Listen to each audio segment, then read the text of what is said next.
got my laces tied. My trusty podcast by my side. If you wanna talk fun, it's the place to be. Yeah, it's the drop, D-R-O-P.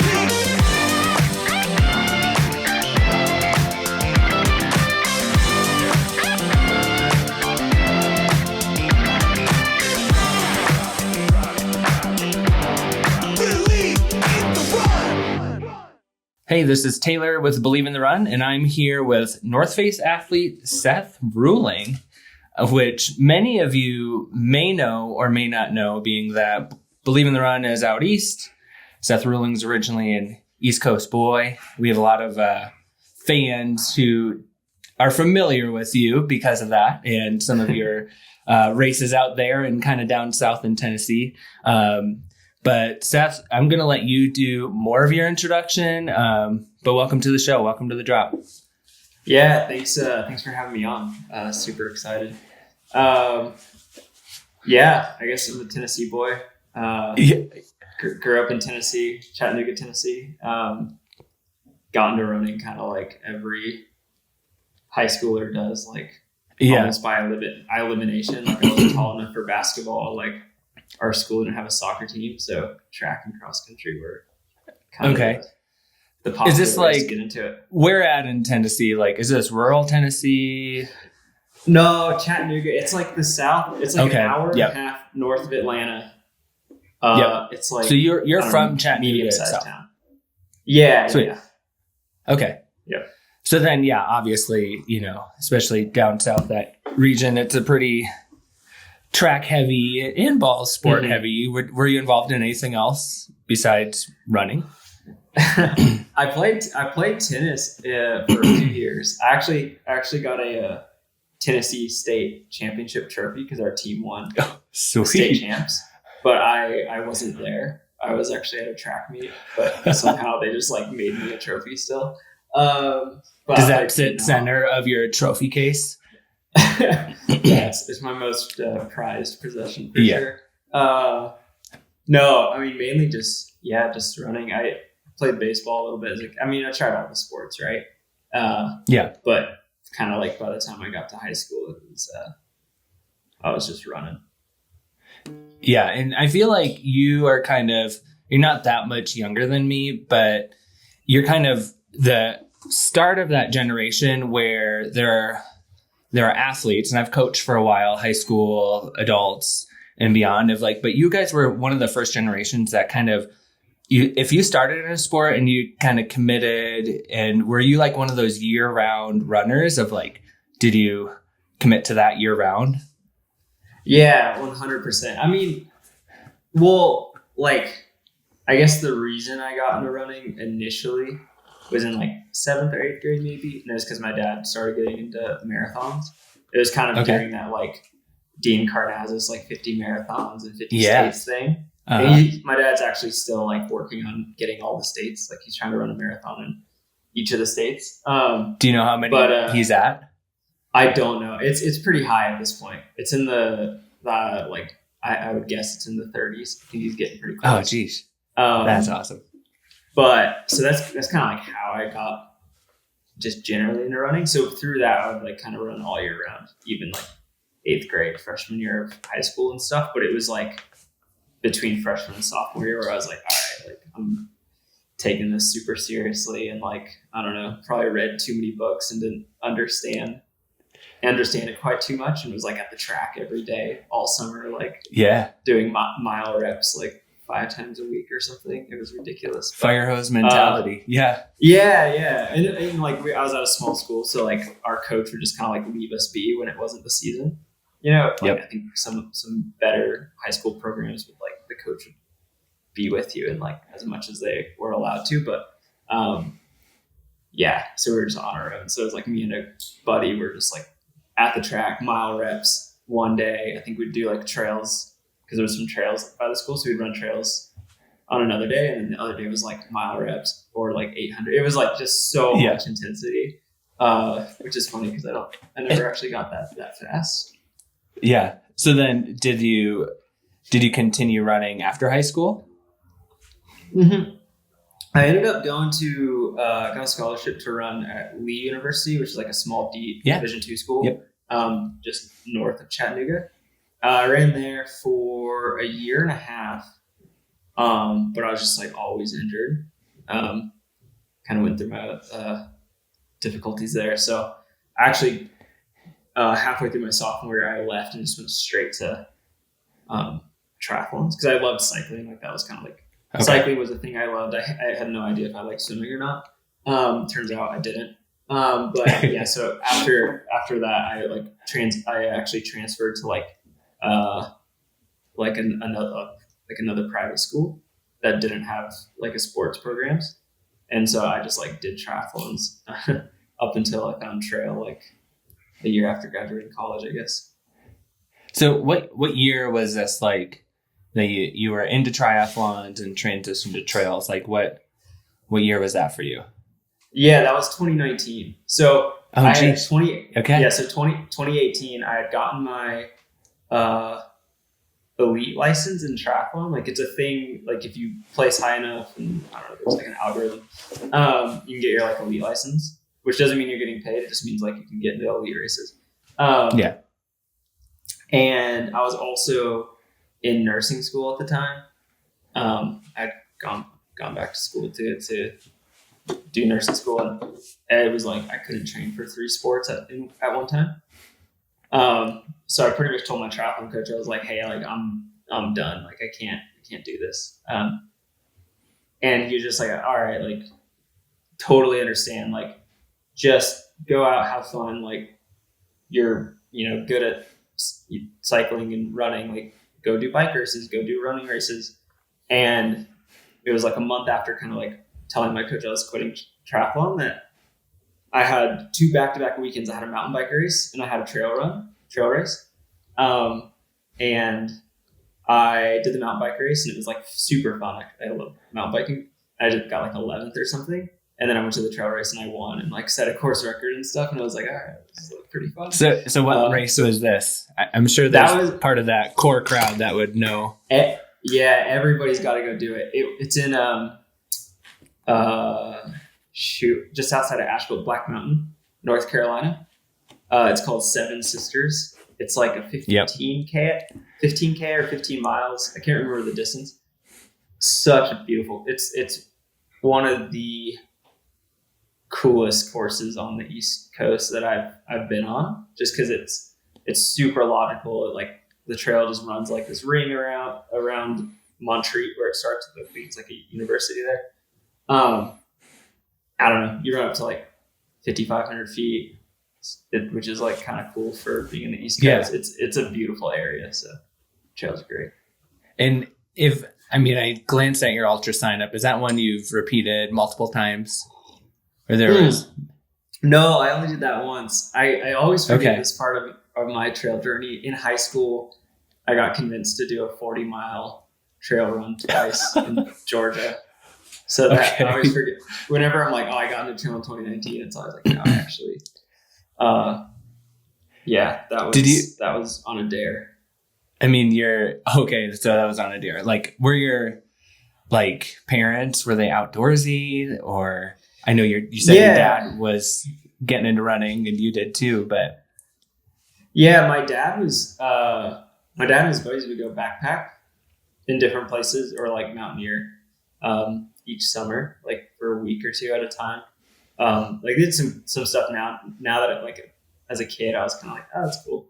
But now I'm like, well, that's really cool. Like they would do these expeditions where like a plane would drop them off on one side of like a mountain range or something in Alaska. And then they had to get to the other side at a certain time. So the plane would pick them up at the other point. So yeah, my dad was super, super outdoorsy. And that definitely helped sort of like, I guess, guide me into trail running. And then also like Chattanooga, where I grew up, is super outdoorsy. Like the trail running like community there is super strong. There was like a race series of like 6 or 7 races. I never really did them, but I was just always like, or I didn't do them till 2019, I guess. But I was always surrounded by trail running and sort of in climbing and that kind of culture. So I think even when I was like super dialed in, for track and cross country, like later in high school and early college, I was always like, oh, like I'd rather be out running the trails, I think. Yeah. I mean, like, did it feel like a natural transition for you? Because I just remember my experience. Like, I was done with track and cross country in college, and like running was like the thing you did for however many years of your life. So like I didn't want to keep on that track, but thankfully I lived in a place with a lot of trails. So it's a completely different sport in that sense, but it felt natural in the sense that like I was a runner, and then you can run these trails and it's a completely different thing. Like, did you feel like it was natural so young? Yeah, I definitely felt like it was natural. I will say, like, when I transitioned sort of later, like that 2019 season that I keep calling is like my first year of trail running. Sort of in that transition, like, I mean, right, like in high school, my high school was surrounded by like 20 something miles of single track. So it was super normal for us to, that's awesome. to like on a normal cross country training day to like just go run trails. So that part was super natural. And then once I like sort of transitioned away from track and stuff and transitioned away from trail running, it was natural, but it was also, it felt new, you know, like it felt new to like be exploring these trails that maybe I hadn't done before. I hadn't like viewed them in the same way. So it was definitely like once I got away from triathlon, it was, I don't know, it just felt like I was like exploring half the time. And then like the concept of vert, like I never, because in the track, you know this, like track and trail, it's like your coach is like, oh, we're going to run hills today. And it's like a slightly hilly road, you know, which is tough, can be tough. But the idea of like vert being like a metric that you look at was so new to me. Yeah. So then once I got into trail, I was like, it's kind of fun to like chase that. And I don't know, it feels like a totally different sport, but like you kind of like, when I got into trail, seriously, it was like, I had all these skill sets that suited trail running, but it felt like I was like brand new in a sport, you know? Yeah. Kind of in a way. And honestly, all those high aerobic workouts in high school and all the like high capacity, high rate in cycling of like, that had to have like really helped you in terms of like when it came to uphills or harder efforts on the trails. Like, how do you think that interplay helped you as a trail runner? Or still does actually, right? Because you cycle quite a bit still. I still ride a bit. Yeah, definitely. I try to get out as much as I can. But I think the thing that like now looking back or now that I know is riding a bike helps with like climbing so much, like running uphill.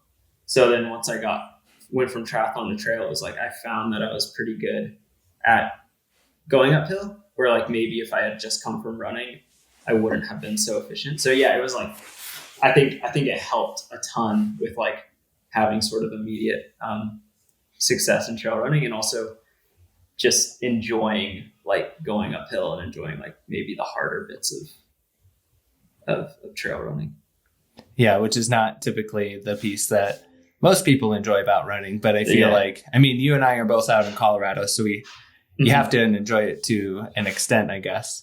But let's go to 2019 then. You've alluded to it a couple times. So that was that was the year of trail for you, and we're now in the year of the boy.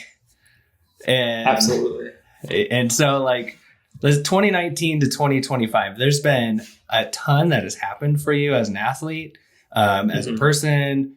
I mean, I listened to your most recent Boulder Boys show too, of like, you're a podcaster even by now, of like, sounds like you even got a new job recently.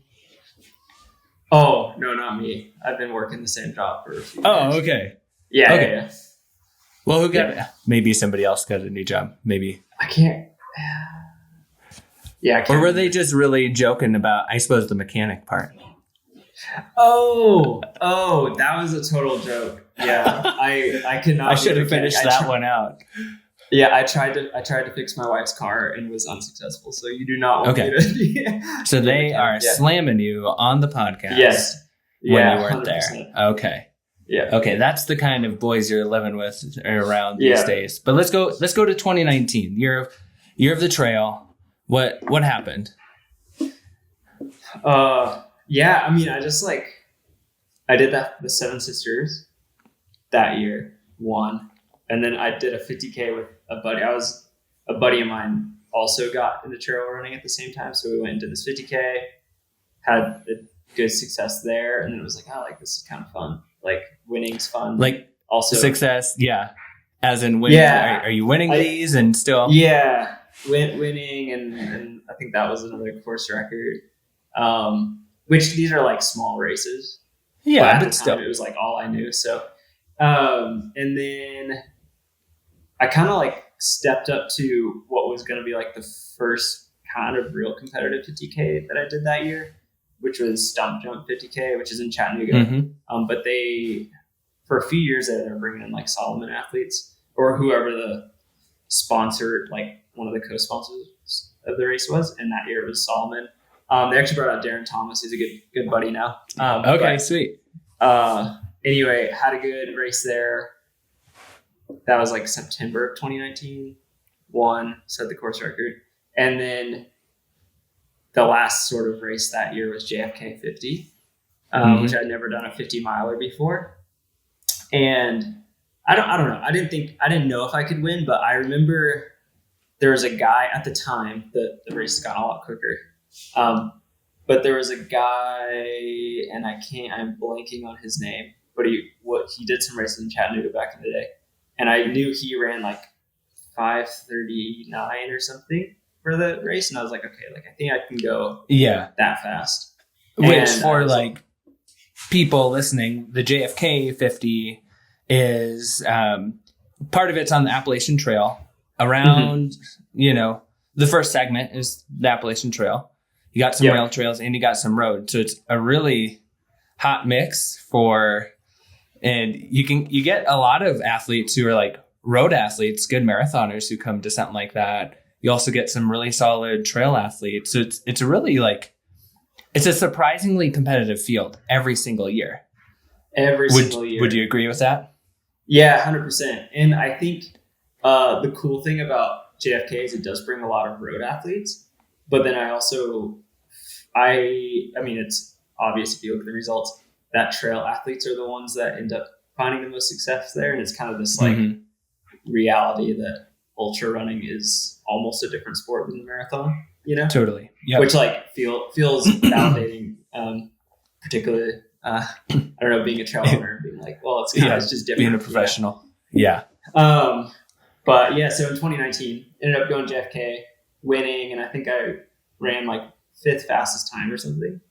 And that was like, in hindsight, that was probably the biggest win of my life, because then that night, Zach Miller, professional runner for the North Face, DMs me and was like, hey, that was a great result. Like, do you have a sponsor? And I was like, no, I don't. He was like, well, let me hook you up with the North Face. And then it was kind of like I was up to like midnight or 1 a.m. messaging him. And then I think like the next week I had like a contract from the North Face after that race. So that was kind of like, I guess just been running trails. Yeah. And that's doing it professionally ever since. That's just wild because I mean, I'm been a fan of the sport for a long time. I've been doing this kind of work for a long time, just invested in this community. And unless you're a fan, like I knew of you because I would follow the results. And, 2019, most bigger races had like live results, or you could see them the next day on Ultra Sign Up. So I had seen your result at Stump Jump. And then so like, even then, like knowing you went that fast and then coming to JFK and doing that well of like, you were kind of a surprise to a lot of people. Did you surprise yourself? I don't think I surprised myself because I didn't surprise myself because I remember that was like the time I thought I was going to run. And then I just ran I think I ran like 5:38. And I remember thinking, or 5:37, I remember being like, this is what I'm going to run. Before I was like, I think I can run that. and then I ended up running that time. What I didn't know is that it would have that kind of ripple effect and like kind of set me up running professionally. Cause I really like, honestly, after I quit or like after I stopped doing triathlon, I didn't think I was going to ever be a professional athlete, you know? Like I was just like, and was that an aspiration during that time? Yeah, during triathlon, it definitely was. Yeah. And once I kind of left that, I was like, no, it's cool. Like I like running and I like mountain biking. I'll just do those things at a high level and have fun with it. So then, yeah, JFK I was surprised because I remember the race director, Mike Spindler, he told me, he's like, this win is going to change your life. And I was like, oh, whatever. Like, no way. And then sure enough, like, yeah, the next day it did. I have a contract in it. So yeah. Was that an easy contract for you to sign? Oh yeah, the North Face was like super high on the list. I don't know. Growing up in a Chattanooga, which is like a climbing mecca, like I was like surrounded by, you know, people who always talked about Alex Honnold and all these climbers. So it was like North Face was like an easy one to sign with for sure. Yeah. There's a brand you knew, and since then, especially since you've been on that team, like that 2019 era, like their investment in trail. So it's probably has been just an easier and easier relationship. Like obviously as you've gotten to know the team and whatnot, but like they're going hard in the paint for trail running specifically, all outdoor sports. Yeah. I mean, they're definitely going hard, and the quality of what I've like been given, you know, like the quality of shoes and the shorts and the t-shirts and the jackets is just like, it's not even the same. It doesn't even feel like the same brand from when I signed in 2019, you know? Yeah. Like the shoes are so good now, and the like shorts actually fit now, and the material's great, and the, you know, it's just like totally different. So yeah, it's been a fun journey to see that. And then, like working closely with guys on the product development team, getting to know them, and kind of like, I've been with the brand long enough that I feel like I respect them a lot, and I feel like they respect my opinions a lot on certain stuff. And so it's fun to see, like, I mean, this is getting into the shoe world, which I guess is kind of what this is our world. But, keep it going. But definitely, like, it's cool to have, you know, see a pro, because I'm not sample size, I'm not proto size, so I don't really get prototypes very much. But I'll like see Zach or somebody else who is proto size with a shoe, and I'll be like, that was like, I think that was my, like, something on there, be like, I think that was my idea, like, or you know, probably wasn't just my idea, but I remember, you know, like particularly the latest, the Alta Mesa 500, the shoe from them. Like, I remember that was something I had asked for, and I know Brett, who works on product, was also looking at making just like a super comfortable shoe to run around in, and so to see it come out, like, I mean, so good. For us, it was an award-winning shoe for our year-end of awards of like, it's one of my favorite all-time favorite shoes, and like you see the wall of shoes behind me of like of years and years of like shoes, and it's still one of my favorite shoes to just throw on, just a comfy runner. And I feel like even just slightly before that, the Alta Mesa came in of like getting the Vective line going and all of that, and seeing how it's kind of really branched out these days. Like, I guess I have a couple of questions specifically about gear for you. You and I chatted when we were at UTMB. You were injured really sadly, but we got a chance to talk at an aid station. I can't remember exactly where it was, but it was the second day.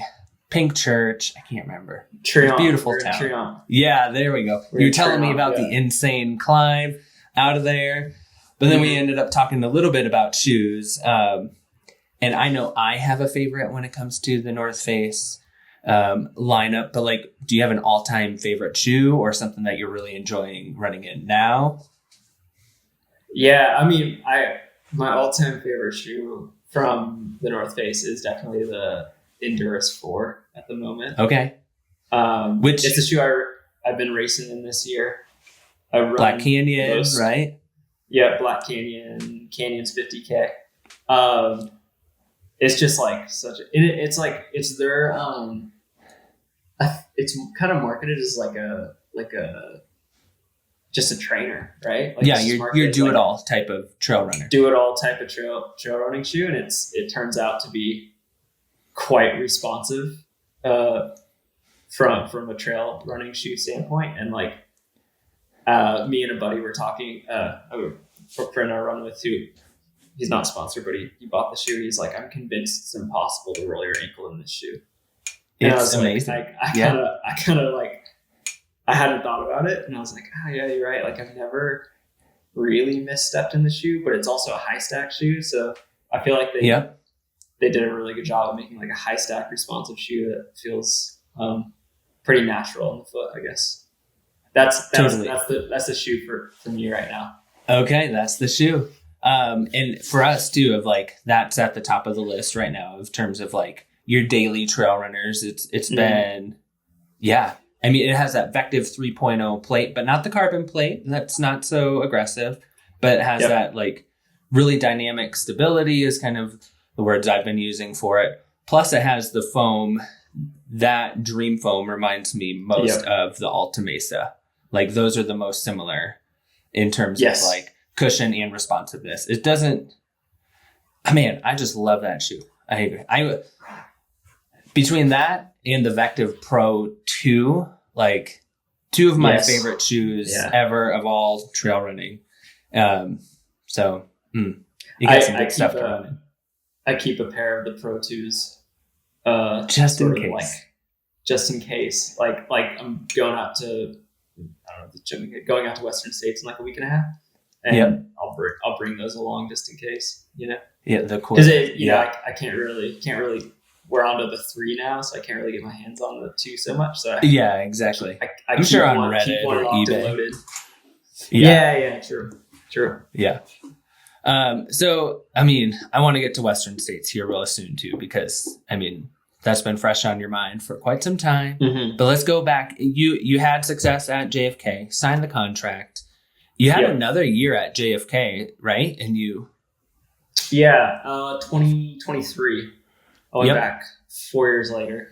And won it again, right? Won it again, yeah. Yeah, that one was fun. I was kind of trying to go for the course record, but I fell pretty far from it at the time because Hayden Hawks had it. Yeah. Up until David Sinclair got it this past year, but just insane. That was crazy. But ended up winning again, which is pretty cool. Did it like? I think there's two things as an ultra trail athlete of like sometimes ignorance is bliss, right? Mm-hmm. Of like you're going into your first 100-miler, and I'm sure that's going to be like maybe that's even part of your race strategy. I don't know, of like the ignorance of it all. You've never done 100 miles. You've never run the Western States course besides at Canyons and all of that of like weighing your 2 JFK victories. Cause I know those were pretty significant in your career of like, was there any of like this one kind of had a theme and that one kind of had a theme, or going into it the second time, did it feel much different or not really? Like how'd that feel for you as an athlete? Yeah, no, I've always said that like once you've done a race, even if it goes well, once you've done a race, it's harder to go back because you know what you're getting into.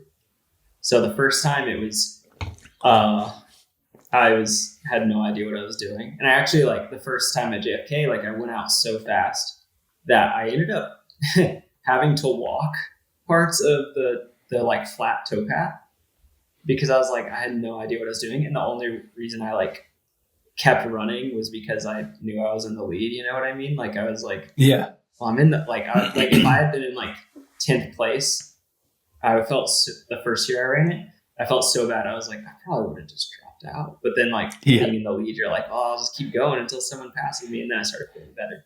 But the second year around, it was like, so that first year was just like, I was just naive. I had no idea what I was doing, which was worked in my favor. And then the second year was like, the whole race was like much easier from like I didn't walk. Like I was like I like was very dialed. But it's still like one of the hardest races. I think JFK is one of the hardest races because it's such consistent like pounding on the legs and split. You're like if you do the race at a high level, you're keen on splits, and it feels a little bit like a marathon, but it's like obviously not a marathon. So it's tough to. I don't know. I feel like that second year was like I knew I was running quick and like much faster than I had in the past, but I don't know. I feel like the second year was like I knew a little too much about the race and knew a little too much about my competition and what I wanted out of the race. So then when I like didn't get the course record, it was kind of like, oh, like I was like a little less stoked, but it was still, like I said, still super cool to get the win, and like that race is hard no matter what. But yeah, like any race I've gone back to, it's like it's particularly if I actually JFK is the only race in a long time I think that I've gone back to after winning. And normally when I win a race, I'm like, okay, I don't know if I want to do it again. Check that box. Yeah, well, I don't want to compare my win to my current self or something. Yeah, and I mean, as a pro athlete, like you have to think about that schedule that you create for yourself throughout the year, which races you're gonna be at, which races you're gonna like peak for, and which races you're using as building up of like. But that particular race, and this doesn't have to be a JFK podcast, but like that particular race as a professional runner is like, it's at a unique time of the year, especially for North America. And so like, I feel like that's one that you could go back to repeatedly. Would you go back again, do you think? Yeah. I mean, probably eventually. I mean, you're right. That race is at a time of year that in the US, there's nothing really in that time of year. And, also the lore of like the time and splits at that race are so compelling that like I don't know, definitely like this past year I had a little bit of FOMO because I knew David Sinclair was there. I knew Eli Hemming was going to be there, like two sort of top runners in the US. And I think every year it's competitive. I'm kind of like, I should go because you just know it's so much easier to run those towpath miles with somebody. So somebody. I definitely go back. Last year I that race makes me more sore than any ultra I've ever done. So I'm sure I gotta like space it out. Well, I remember like I went back. We moved out here to Colorado like 11 years ago, and then got into trail running and did some ultras out here. But then when we went back to the Midwest, where I'm from, and did one of those ultras, man, like there's no real preparing for it unless you live in those rolling, just, it's just a grinder, consistently a grinder. And JFK is kind of like that, you're saying? Yeah, 100%. 100%. Yeah. It beats you up in ways that, like a European mountain race or honestly a West Coast trail race doesn't, you know? Yeah. So that's all good beta because our Believe in the Run team, we have a big group of people going out there this year. So thank you for to JFK. Yeah. Might be picking your brain a little bit more, but a lot has happened since that last JFK too. When did you move to Boulder? We moved to Boulder 2021. Okay. Sort of like at the tail end of COVID. Yeah. Yeah. And that transition, I mean, from Tennessee to Boulder, like that's quite the change. Yeah. It was good. I don't know, from like a life standpoint, it was, I'd always kind of wanted to live out here in Boulder or like in the mountains. Mm-hmm. And so it was kind of like, gotta do it. Gotta move and it's try it for a little bit. Said we were going to try it, and now we're here like 4 or 5 years later. But, and then, that's how it happens. Yeah. And then, from like a running standpoint, it was like I had, you just look at the U.S. calendar, and any big race in the U.S. is at altitude. And so you kind of have to be training at altitude. It makes sense as a... Yeah. And like there's guys, David Sinclair, who comes from sea level and destroys everybody at altitude, and it's like those guys are special. I'm not one of those people, so I needed to live out here, I think. But it's also like describe Boulder as an endurance athlete, because, you know, there's Flagstaff, there's Salt Lake City, there's Boulder, like these kind of endurance capitals. All of those places claim it. Like what's so special about Boulder? Like, I know it. I've been there. We live around the area. Like, but what for everybody else? Like, oh yeah. Well, I think so. I was in Flag a couple weeks ago. Flag's pretty cool, but it's small. It's a small town. Yeah, not that they're not cool, but yeah. So I'm just setting the stage. Like, Flagstaff, small town, really cool for what it is. But like, I don't know, to live there, like you might run out of places to go, places to eat. You got to drive 2 hours, 2.5 hours to any big airport. Salt Lake City, just a huge mecca. Heard the inversions are crazy. Big town. Boulder's like this perfect. One, there's just so many runners, right? So many cyclists. So like, it's set up for endurance sports. There's dirt roads for working out on flats. There's steep trails right from town. For trail running, you can go up high in a 45 minute drive to trails up 10,000 feet and higher if you want that. But the kick, because you can get kind of that variation in a lot of places. The thing I love the most about Boulder is it's like kind of a small town, but it's got like a big town feel, which I love, because like, I don't know, you only can run so much. And then the rest of your day is spent like, you know, hopefully, you know, going to coffee shops or like hanging out with your friends.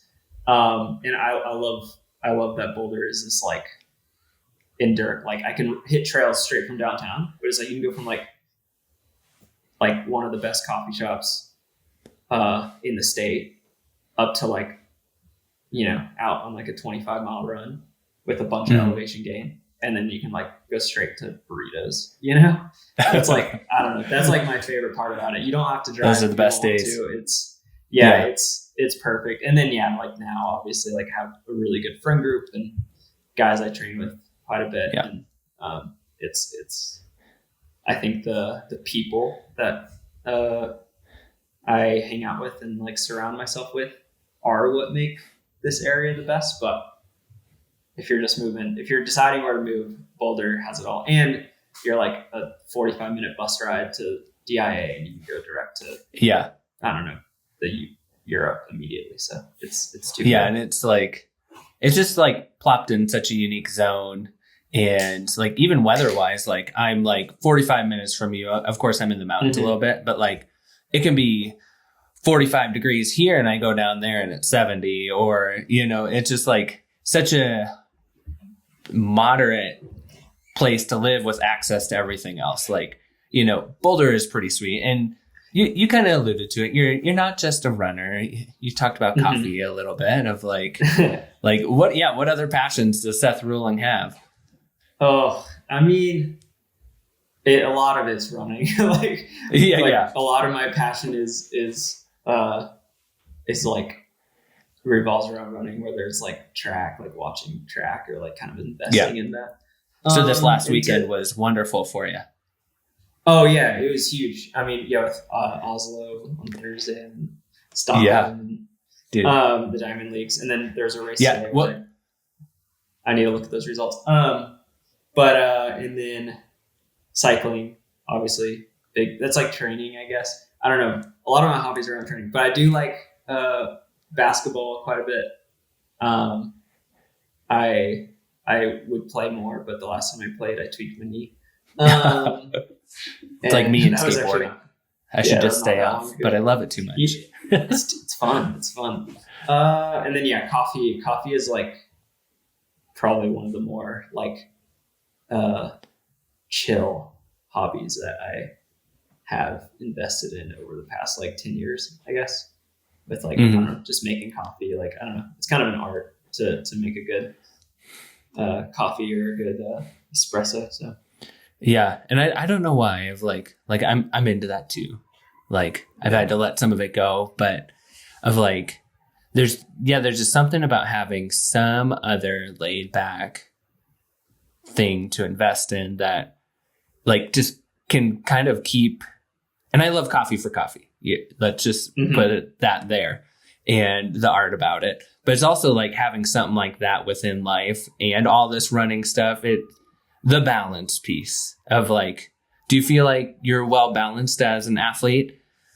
Oh, no, I'm not balanced. I mean, I do things probably that are balanced at times, but generally my life's not balanced. But I also think like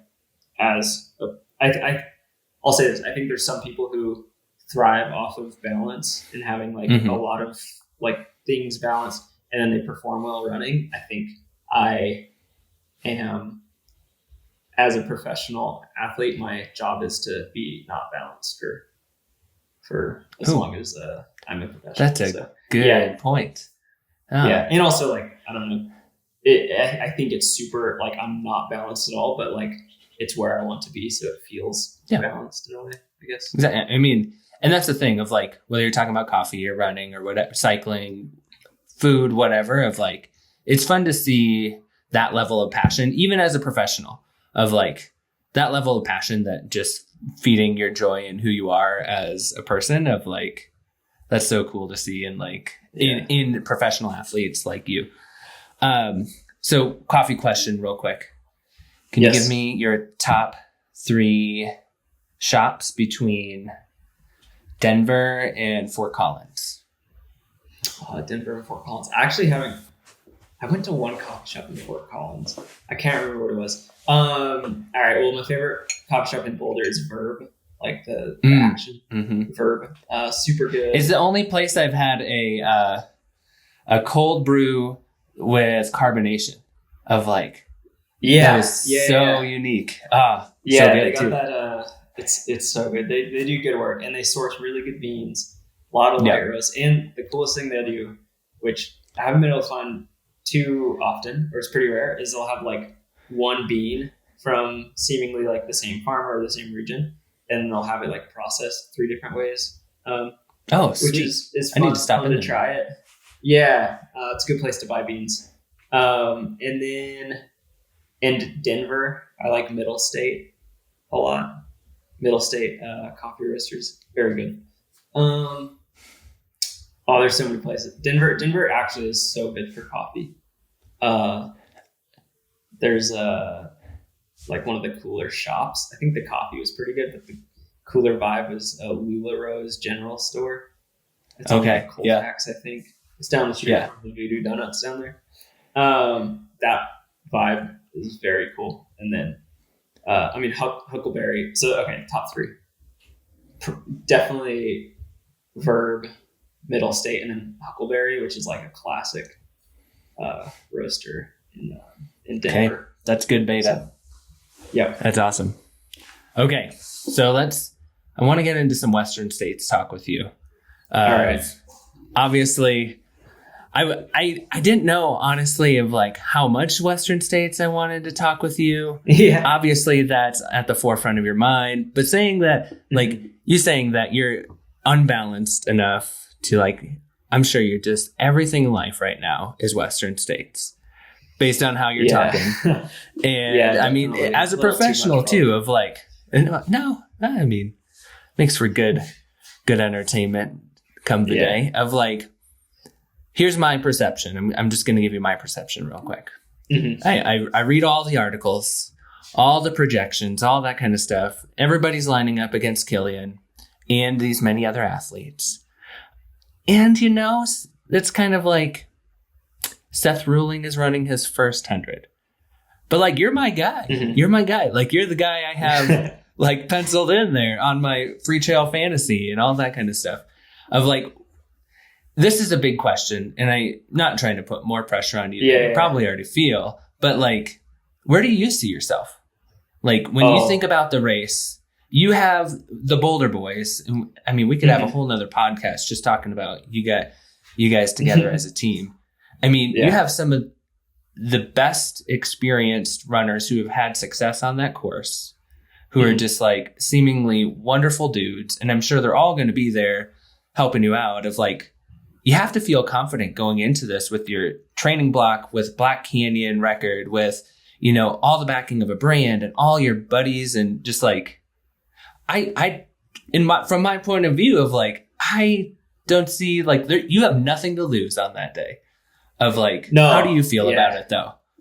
Yeah. I mean, totally. I have nothing to lose. And like, yeah, I've already had a season that's like my best season already. And it, like in the first 3.5 months, I won like 2 pretty big races and set course records. And it was like, I have nothing to lose going into Western States. Mm-hmm. I think States is funny because I think the commentary around it is sort of centered around sort of people who are more popular. But if you look at it, it's like, who's the one guy in the field that's won? I guess Killian's one. Who's the one guy in the field that has the fastest time at States? It's Adam Peterman. Nobody's talking about Adam Peterman. It's like they forgot about him. It's just like, that's because he's like quietly working away, getting fit. He's not making a lot of noise. He doesn't have all these like YouTube channels, YouTube videos. He's not being a sports guy. Are you reading this commentary yourself, or do you try to stay away from it as an athlete? No, I don't mind it so much. I look at it a bit. I'm on Let's Run a little bit. Okay. You know. Yeah. But and also, your alias typing in. Yeah. No, actually, I don't contribute. I only read. No. But it's the kind of drama we weird folk like. Yeah, it's kind of funny. But no, I definitely look into it a bit, but not like I definitely have to be like, okay, no, like stop reading because I'll get kind of annoyed. But no, so I think the way I look at it is like, yeah, it's like Killian's top dog, right? But he's like, the last time he ran this, which was a while ago, and Killian's very good, but the last time he ran this was like an hour and a half slower than he's going to have to run it now, you know, this year. To be in the top 5, maybe. Yeah. To be in the top, like his previous time when he won wouldn't even gotten into the top 10 last year. So yeah, it's like, I think it's like, he's so good. And like, he's somebody that is easy to talk about because of how good he is, but it's like, he also has to stretch himself to win this race. So I think like, yeah, I just kind of look at it for me, like, I have like from a competition standpoint, I feel comfortable racing most of those guys. If it were like just straight up, just like one versus one, like I feel comfortable racing a lot of those guys. Like, not saying I would beat them every time, but like I feel like I can hang with them and beat them on some days. And I think like for the race, particularly after Black Canyon, like winning, setting the course record, and getting the course, like last year, Hayden set the course record, got 3rd at States. Set the course record at Black Canyon, got 3rd at States. This year I set the course record at Black Canyon. It's like, I don't know, like, does that mean I can go get 3rd at States? I mean, it means that my fitness level's there. So yeah, it is going to come down to like a lot of variables, but I don't know. I mean, I definitely like wouldn't, I'm not going to put a number on it because I actually think it's so ridiculous to call your shot in 100 miler just because it's like there's too many variables, you know. Yeah. But I definitely like think that at Western States, even if it's my first States, I think I can compete with anybody there for the whole race, and I think so it just is going to be like, and it's like this for everybody. It's just like a matter of what day you have and how you troubleshoot the rough patches and things like that. Yeah. So, I won't call my shot, but I can definitely compete with everybody there, I think. I mean, well, but that's the nice thing about being a rookie at this race of like, there's no expectation to call your shot. Like, just go out there and run 100%. Your race. Like, I love that dark horse. Like, man, even the NCAA track and field this past weekend of like so many dark horses came out of nowhere or just like 100%. Reclaimed of like, that's just such a fun story. So with your Boulder boys, do you have some nuggets of advice that they've given you that, and I'm sure that's been like drinking from a fire hose too, because they have so much experience and between all of you of like, what are some nuggets of advice you're kind of holding on to from them? I mean, well, we just had a kind of like a crew meeting last night, and that was like super helpful because crewing that thing's logistically a nightmare. Crewing Western States is a nightmare, and having people who have crewed before and like sort of know the rhythm and stuff is kind of nice. That was super helpful, but I don't know, nothing crazy on advice wise, just kind of like I don't know. I feel like the one, I haven't gotten like too much, I would say like hard advice, like not advice that's like do this at this moment or this is how the race is going to be. I think more just like people being like, oh yeah, you're fit enough, you can run at the front. Like it's if you know, kind of a lot of like, well, if you're suffering, like everybody's suffering kind of vibe. So that's pretty much it. I think the one hard advice is don't be first up the escarpment, the first climb. But doesn't bode well for many people. That's for sure. No, we always joke that people remember two things: who wins the race and who was the first of the escarpment. So that's so true. But no, I don't know. Yeah, just stick with it, and then obviously a lot of cooling advice for staying cold. I mean, we've had some pretty warm weather, not necessarily comparable to the canyons, but warm weather in the Front Range. Of like, what kind of things are you practicing on your long runs? Because I mean, most of our audience is marathon centric, which is usually like handful of hours or less. We're talking like, if you have a great day, that's 14 hours, like the best day that you could hope for. Or it could be a 20-hour day of like, what kind of things are you practicing as an ultra trail athlete for something like that as we go in to this race? Yeah. I mean, definitely practicing fueling a lot, but also hydration, like not just carbs per hour, but milliliters of hydration an hour. Particularly like when it's hot out, obviously you're sweating more, you're losing more water. Got to make sure you can stomach all that. And then, just the other stuff, just like I don't know if I've like necessarily practiced cooling techniques in training because I'm trying to like also stay as hot as possible in training. Yeah. To get that like heat benefit. But I think something that that ultra athletes like are comfortable with that maybe marathoners aren't so used to is like cooling, you know? Like the reality is that like if you can be iced down or if you can like stay cold on a hot day, even if it's not that hot, like 65 degrees is plenty hot to start wearing an ice bandana and stuff in an ultra. It's I don't know, your performance goes through the roof if you stay cold versus if you like even overheat a little bit. So we definitely I haven't, like I said, practicing that in training, but definitely been jogging around the house with different like ice bandana things. You know, working through solutions there. But it's, you know, training for something this long is tough, but I don't know. At the end of the day, it's just running. So like I try to simplify as much of it as I can to like, I don't know. I don't get too obsessive over numbers. I don't get too obsessive over the heat training aspect of it.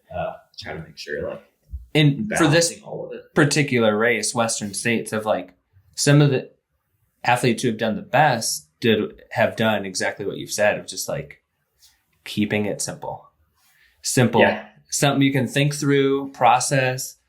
So many variables to just your problem solving all day of like, that's the reality of it. So getting comfortable with that fact. Huh? Yeah. What do you definitely. Do you have a section you're most looking forward to in Western States, or someone you want to run with for a while? Of like, I'm most excited about the track, the finish line. Yeah. I don't know. The sections I am curious about are the canyons where it's supposed to be really hot, you know, and definitely the early stages of the race when you're kind of up on these ridges in the mountains. That's really cool to me. And I don't know if there's anybody I necessarily want to run with. I always have a good time in races when I run with Adam Peterman, like just generally conversation. Okay. Yeah. is pretty fun. So I'll probably try to, obviously depends how the race is going, but I'll probably try to find him and just chit chat. I think I might try to chat up Killian just to bug him, but why not? Why not? That's more of a race strategy thing. Yeah. Because I don't know. Every time I go race in Europe, they don't want to talk, so it's really fun trying to talk to them and get them like kind of. It is such a different vibe, isn't it? Of like, it's a different vibe. American ultra world and then European trail running world. It's so different. Do you have any aspirations for races later on that might be in Europe this summer? No. My calendar's pretty clear. Yeah. There's ideas and stuff, but yeah, no. Hopefully, I'm not going to UTMB.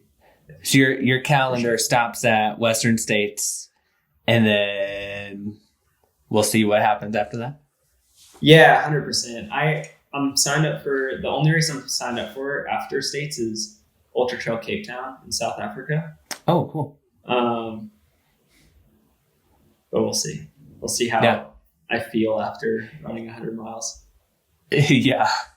Well, I mean, it is such an experience, and I mean, you're gonna do awesome no matter what. Like, just as a fan of the sport, it's just gonna be so fun to watch all day. We'll be out there too. Sick. Being at so we'll see you at the start. We got some party trams that we're gonna be hitting up at the beginning, getting some people up the escarpment. And we'll see you at Forest Hill in the finish too. But man, sweet. Just excited for you. Excited. Yeah. I mean, Western States, Seth Ruhling, Year of the Boy. Year of the Boy. Let's go. Okay. Well, thank you again, Seth, for joining us. Just best of luck at Western States, and looking forward to seeing where you continue to take this trail running thing. Yeah. Thank you so much. Thanks for having me on. Super stoked. Looking forward to more shoe reviews when they come out. Absolutely. We'll see you out at States. All right. See you at States. See ya.